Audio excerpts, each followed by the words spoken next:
Recently I attended a performance of Puccini's opera Turandot here in Tokyo.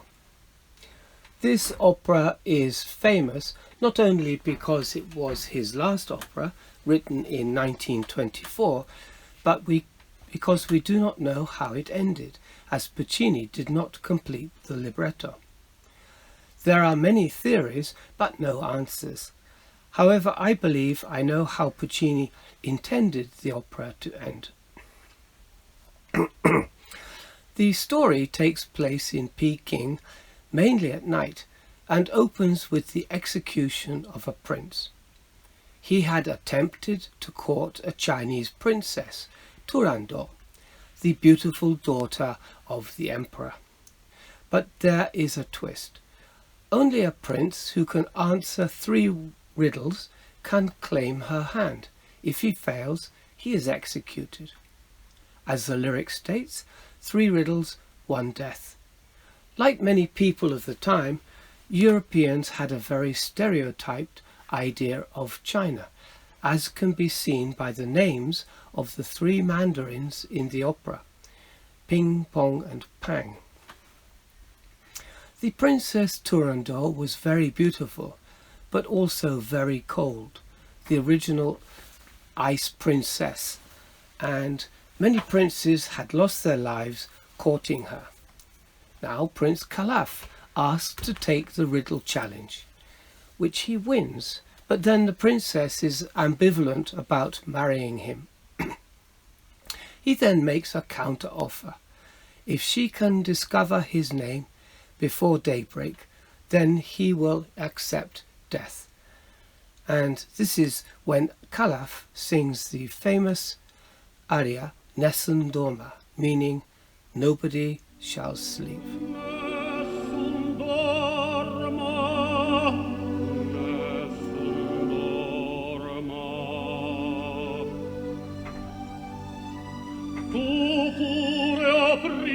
When the opera premiered in 1926, the conductor, Arturo Toscanini, stopped the performance at the point where Puccini himself had put down his pen. Since then, several people have attempted to write an ending, and there seems to be only 4 possible outcomes for the opera. The first was written the year of Puccini's death by Franco Alfano, who added an ending where Calaf kisses the ice princess, who then realizes she's in love with him, and even though she discovers his name, she tells the audience his name is love, and they live happily ever after.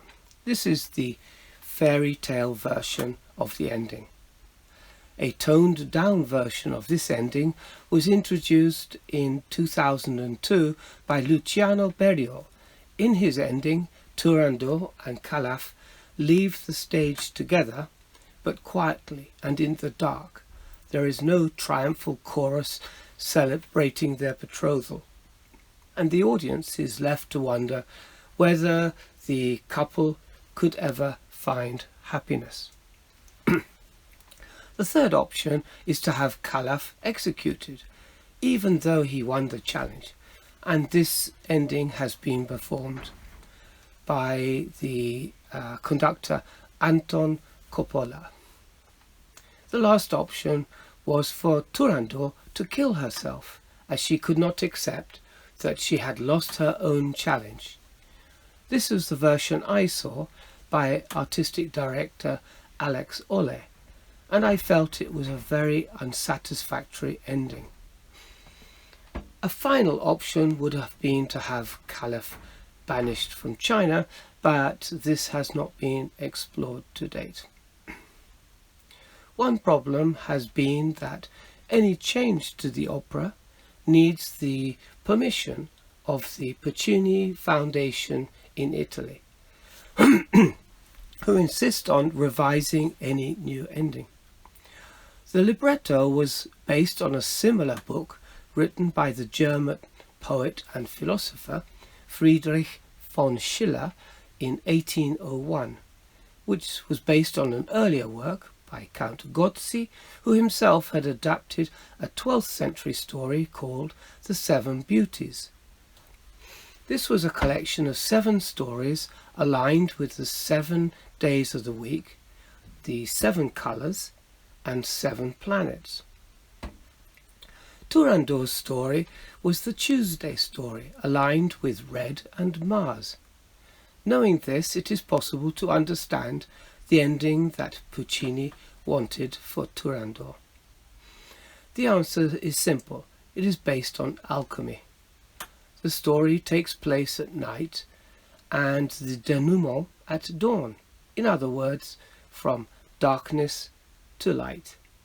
It is the story of joining the male and female energies into one, so the ending has to be the marriage of Calaf and Turandot. Lastly, this story originally was the Tuesday or Red story, and we know that Rubedo's stage of alchemy is the culmination of the great work. However, there is a bit more to this story. It is believed that both Schiller and Puccini were Freemasons. Puccini is thought to have belonged to a lodge in Naples, though I contacted the Grand Loggia d'Italia and they did not know of Puccini's membership. There are 8 Grand Lodges in Italy and I have not heard back from the other 7. It is also said that he was a 33rd degree Freemason. In 1787, Friedrich von Schiller denied that he was a Freemason, saying in a letter, "I am neither Illuminati nor Mason, but if the fraternization has a moral purpose, in common with one another," suggesting that he was not averse to joining. 2 years later, though Schiller was of humble origins, he married the daughter of a wealthy duke. So now, being in a noble German family, it is possible he did join the craft later. Also in 1829, 2 German Masons wrote a letter to their Grand Lodge complaining about the closure of their lodge, in which they claimed Schiller had been initiated. The bottom line is that 2 Freemasons, who were well versed in the Freemasonry of the time, wrote a story that illustrates the great work of alchemy. It is said that just before his death in 1926, Puccini told Toscanini, "Don't let Turandot die." So I believe the correct ending to this great operatic work is that Turandot and Calaf do marry, just as Franco Alfano originally wrote. Thank you.